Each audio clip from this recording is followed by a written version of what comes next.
Halo semuanya, di video kali ini saya akan menunjukkan cara membengkokkan pipa Raivo dengan metode cold bending. Pada dasarnya, pipa logam juga bisa dibengkokkan, namun harus menggunakan pemanas dulu. Tetapi keunggulan pipa Raivo ini, kita bisa melakukan pembengkokan pipa tersebut dengan metode cold bending atau tanpa dipanaskan. Metode cold bending ini hanya bisa dilakukan untuk pipa multilayer Raivo dan pipa PVC conduit Raivo. Untuk alat-alat yang diperlukan, yang pertama ada bending spring yang terdiri dari internal bending dan external bending. Yang kedua tentu saja pipanya. Yang ketiga adalah spidol untuk menandai area yang akan dibengkokkan. Yang pertama untuk membengkokkan pipa multilayer Raivo menggunakan internal bending. Tandai dulu area yang akan dibengkokkan.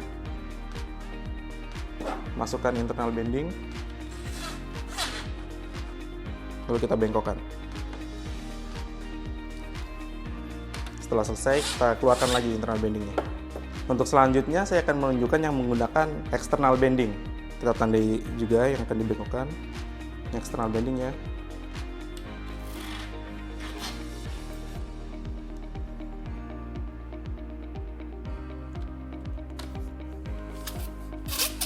Ya, ini udah selesai, tidak sampai 1 menit sudah jadi ya. Untuk internal bending, ini kita menggunakannya dimasukkan ke dalam pipanya ya, seperti ini.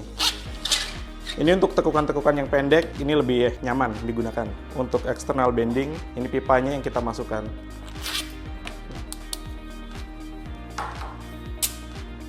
Ini untuk tekukan-tekukan yang jauh dari ujung, ini lebih enak digunakan dan lebih terukur. Kenapa kita harus menggunakan bending spring? Karena jika tidak menggunakan bending spring, maka hasilnya akan seperti ini.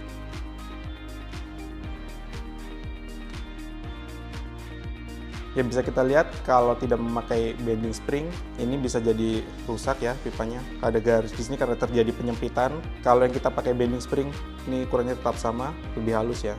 Perlu diperhatikan dalam melakukan cold bending ini, pemilihan alat bending spring ini yang sesuai ukuran. Dan jangan melakukan bending secara mendadak, karena bisa menyebabkan kerusakan struktur pada pipa. Keunggulan cold bending ini, yang pertama adalah hemat biaya dan energi, karena tidak perlu menggunakan alat pemanas untuk membengkokkan dan mengurangi sambungan-sambungan fitting. Untuk yang kedua, lebih fleksibel, bisa kita sesuaikan dengan area yang akan kita bending. Yang ketiga, mengurangi resiko kerusakan material, karena pada pipa yang dipanaskan biasanya akan terjadi kerusakan struktur material dan itu dapat mengakibatkan kebocoran dan menjadi lebih getas atau rawan bocor. Untuk hasil lebih maksimal, selalu gunakan pipa multilayer Raivo karena memang sudah didesain agar lebih fleksibel. Sekian tutorial kali ini. Untuk pertanyaan, silakan hubungi customer service kami. Untuk info lebih lanjut, silakan kunjungi website kami. Terima kasih.